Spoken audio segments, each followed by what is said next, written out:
నమస్తే. October month వృశ్చిక రాశి వాళ్ళకి ఎలా ఉందో మనం చూద్దాం. ముందుగా ఈ వీడియో చూస్తున్న ప్రేక్షకులందరికీ దసరా, దీపావళి శుభాకాంక్షలు.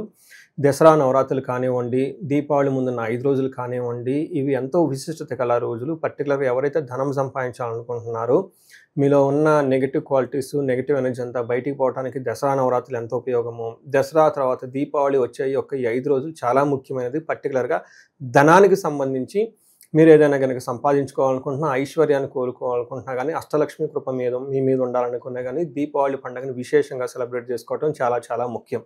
ఈ మధ్యలో ఉన్న డేస్‌లో కుబేర పాశుపతాభిషేకం కానివ్వండి, మహాలక్ష్మి విశేష హోమం జరిపించుకున్న ధన ప్రవాహం రావడానికి మీకు ఎంతో అవకాశం ఉంటుంది. ఇందులో వృశ్చిక రాశి వాళ్ళు గనక నక్షత్ర ప్రకారం మనం చూసుకుంటే విశాఖ 4వ పాదం, అనురాధ 1, 2, 3, 4 పాదాలు, జ్యేష్ఠ 1, 2, 3, 4 పాదాలంతా మనకి ఈ వృశ్చిక రాశిలో ఉంటారు. ఈ రాశి వాళ్ళు జనరల్‌గా గనక చూసుకుంటే చాలామందికి దాదాపు 10లో 8, 7 మందికి ఉద్యోగంలో ఇబ్బంది పడుతూ ఉన్నారు. వాళ్ళు చేసే పనిలో ఇన్సిగ్నిఫికెంట్, అత్యంత ప్రాముఖ్యత లేని జాబ్‌గా, లేదంటే విలువ లేని జాబ్‌గా వీళ్ళు ఏదో చేస్తూ ఉంటారు. చేయాలి కాబట్టి బలవంతంగా చేస్తూ ఉన్నవాళ్ళు చాలా ఎక్కువ మంది ఉన్నారు. దానికి కారణం ఏంటంటే, ఈ రాశి వాళ్ళకి అష్టమంలో గురువు ఉండటంతోటి మేనేజ్మెంట్ క్వాలిటీస్ కానివ్వండి, నాలెడ్జ్ కానివ్వండి, తర్వాత ధన ప్రవాహం కానీ ఎక్కువగా ఉండే అవకాశం ఎక్కువగా ఉండదు ఈ రాశి వాళ్ళకి. అయితే ఈ అక్టోబర్ మంత్ గనక చూసుకుంటే పెద్ద గ్రహాల నుంచి వీళ్ళకి ఉపశమనం ఒక 1 వీక్ 10 డేస్ గ్యాప్ వస్తుంది గురువు నుంచి, శని నుంచి. కానీ వేరే గ్రహాలు సూర్యుడు, కుజుడు ఇలాంటి గ్రహాలు బాగా ఇబ్బంది పెట్టే పరిస్థితిలో ఉన్నారు. ఈ టైంలో ఎక్కువ మంది రిజిగ్నేషన్ చేసే అవకాశం ఎక్కువగా ఉంటుంది. లేదంటే ఆన్ బెంచ్ మీదకి వెళ్ళే అవకాశం ఎక్కువగా ఉంటుంది.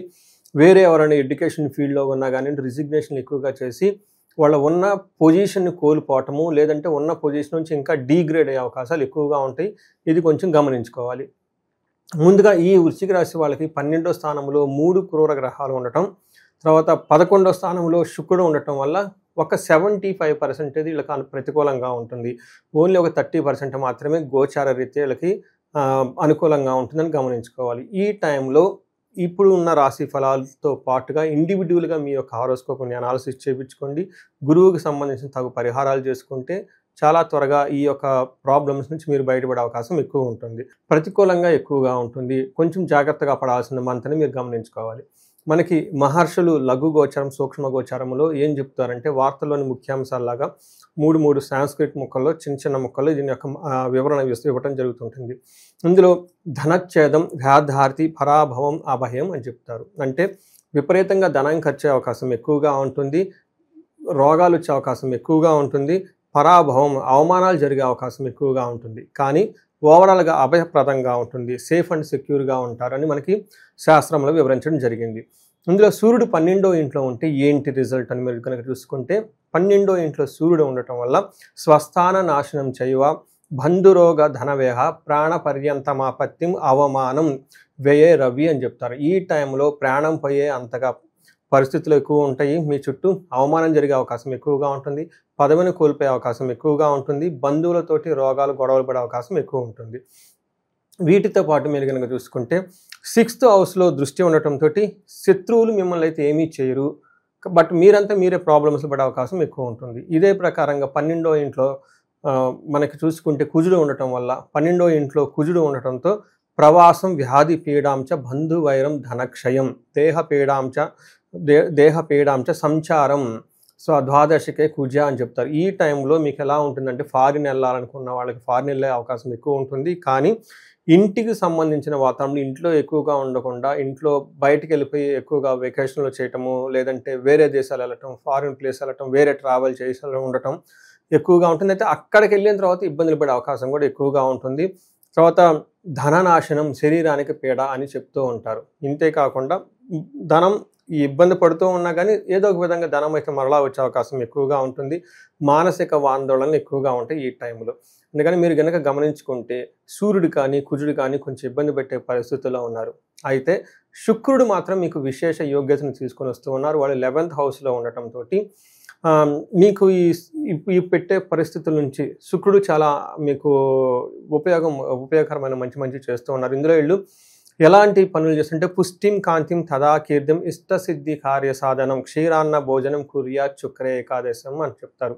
అంటే 11వ ఇంట్లో కనుక శుక్రుడు ఉండటం వల్ల శారీరకంగా పుష్టిగా ఉంటారు, కాంతివంతంగా ఉంటారు, ఇష్టమైన పనులన్నీ చేసుకుంటూ ఉంటారు, చక్కటి భోజనాలు విందులు వినోదాల్లో చక్కగా పార్టిసిపేట్ చేసే అవకాశం ఎక్కువగా ఉంటుంది. అయితే పిల్లల విషయంలో కొంచెం జాగ్రత్తగా ఉండటం ఎంతైనా అవసరం. ఇవి మనకి గ్రహాల యొక్క పరిస్థితిని బట్టి మనం చెప్పుకుంటే.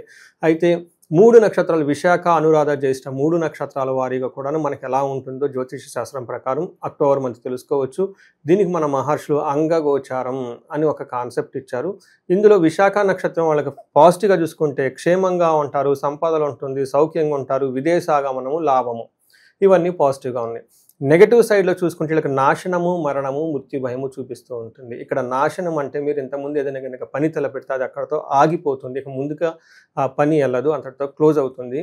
తర్వాత నాశనం అంటే మీరు కనుక ఏదైనా కనుక లాస్ అయ్యే అవకాశం ఉంది, మీరు ఏదైనా ఉత్సాహంగా ఏదైనా పని చేస్తుంటే అందులో లాసులు వచ్చే అవకాశం ఎక్కువగా ఉంటుంది. మృత్యు భయం అంటే అసలు ముందుకు వెళ్తుందా లేదా మనం అనుకున్న పని, పరిస్థితి ఏంటి అన్న ఒక ఈ టైపు మీమాంసలో కూడా పడే అవకాశం ఎక్కువగా ఉంటుంది. కన్ఫ్యూజన్లో పడి ఉండే అవకాశం ఎక్కువ ఉంటుంది. నెక్స్ట్ అనురాధ నక్షత్రం కనుక చూసుకుంటే వీళ్ళకి క్షేమంగా ఉంటారు, వస్త్రలాభం ఉంటారు, సౌఖ్యంగా ఉంటారు, విదేశాగమనము, ఫారిన్ వెళ్ళే వాళ్ళకి, ఫారిన్ రిలేటెడ్ ఉన్న వాళ్ళకి చాలా లాభప్రదంగా ఉంటుంది, చక్కగా ఉంటుందని మనం తెలుసుకోవచ్చు. అయితే అనురాధ నక్షత్రం వాళ్ళకి చూస్తే ఇందులో మృత్యు భయము అంటే ఇప్పటిదాకా వీళ్ళు ఏదైనా కనుక పనులు చేస్తుంటే అసలు ఈ పని ముందుకెళ్తుందా లేదా, పరిస్థితి ఎలా ఉంది, ముందు పరిస్థితి ఎలా ఉంటుంది, ఫ్యూచర్ ఎలా ఉంటుందని ఇలా ఎక్కువగా ఆలోచించి దాని గురించి ఎక్కువగా భయపడే పరిస్థితులు ఎక్కువ ఉంటుంది. నెక్స్ట్ జ్యేష్ఠ నక్షత్రం వాళ్ళకి చూసుకుంటే వస్త్రలాభం ఉంటుంది, క్షేమంగా ఉంటారు, ఫారిన్ రిలేటెడ్ వెళ్ళే అవకాశాలు ఎక్కువగా ఉంటుంది, ఫారిన్ ట్రిప్స్ వెళ్ళే అవకాశం ఎక్కువగా ఉంటుంది, లాభప్రదంగా కూడా ఉంటుంది. ఇవన్నీ మనకి నక్షత్ర ప్రకారంగా రిజల్ట్ అని మనం చెప్పుకోవచ్చు. అయితే దేహపీడనము అని మనకు ఎక్కువగా చూపిస్తుంటుంది. ఈ ప్రకారంగా వీళ్ళకి కొంచెం హెల్త్ కాంప్లికేషన్స్ ఉండే అవకాశం ఎక్కువ ఉంటుంది. వీటితో పాటు అనురాధ నక్షత్రం వాళ్ళకి కార్యహాని, ధనహాని, ఏదైనా పని చేస్తే మధ్యలో ఆటంకాలు వచ్చే అవకాశం ఎక్కువగా ఉంటుంది. జ్యేష్ఠ నక్షత్రం వాళ్ళకి అనుకోని విధంగా ధనం కోల్పోయే అవకాశం కూడా ఎక్కువ ఉంటుంది. సో తెలుసుకున్నారు కదండి మీకు ఇప్పుడు ఈ రాశి వాళ్ళకి, వృశ్చిక రాశి వాళ్ళకి ఎలా ఉందో. పరిహారాలు కనుక చూసుకుంటే ఫస్ట్ నవరాత్రులు చక్కగా సెలబ్రేట్ చేసుకోండి. తర్వాత దీపావళికి పండుగ ముందున్న 5 రోజులు ధనత్రయోదశి, అమావాస్య రోజు లక్ష్మీ పూజ, ఈ పూజలన్నీ చక్కగా చేయండి. వీటితో పాటుగా కుబేర పాశుపత అభిషేకం కనుక చేయించుకుంటే మీకు చక్కగా ధన ప్రవాహం వచ్చే అవకాశం ఎక్కువగా ఉంటుంది. ఇంకా పర్లేదని మేము చేయించుకుంటాం అనుకున్నప్పుడు స్వర్ణలక్ష్మి విశేష హోమం చేయించుకున్నా చాలా బాగుంటుంది. ఎవరైనా భార్యాభర్తల మధ్య గొడవలు ఉన్న అన్యోన్య దాంపత్య పాశుపత అభిషేకం కానివ్వండి, డైవర్స్ రిలేటెడ్ ప్రాబ్లమ్స్, లేదంటే ఏదైనా ప్రాబ్లం ఉంటే ఒకసారి హారోస్కోప్ అనాలిసిస్ చేయించుకుంటే చాలా బాగుంటుంది. వీటితో పాటు ఇంకా ఎవరికైనా మృత్యు భయం ఉంటే వీళ్ళకి అమృత మృత్యుంజయ పాశుపత అభిషేకం చేయించుకున్నా, లేదంటే హెల్త్ కాంప్లికేషన్స్ ఏమైనా కనుక ఉంటే ఇండివిడ్యువల్గా ఒకసారి హారోస్కోప్ అని చెక్ చేయించుకుంటే ఇంకా ఇవి గోచారంలో ప్రాబ్లమ్స్తో పాటు ఇంకా వేరే ఏమైనా ప్రాబ్లమ్స్ ఉన్నాయో అవి తెలుసుకొని వాటికి కూడా రెమెడీలు చేసుకుంటే లైఫ్ అనేది ఇంకా ముందుకు ఫాస్ట్గా వెళ్ళే అవకాశం, ఎదుగుదల చాలా ఎక్కువగా ఉండే అవకాశం ఎక్కువగా ఉంటుంది ఈ రాశి వాళ్ళకి. ఈ పండగ సందర్భంగా అందరికీ శుభాకాంక్షలు చెప్తూ మీకు అష్టైశ్వర్యాలు, భోగభాగ్యాలు కలగాలని చెప్పేసి కోరుకుంటున్నాను. నమస్తే.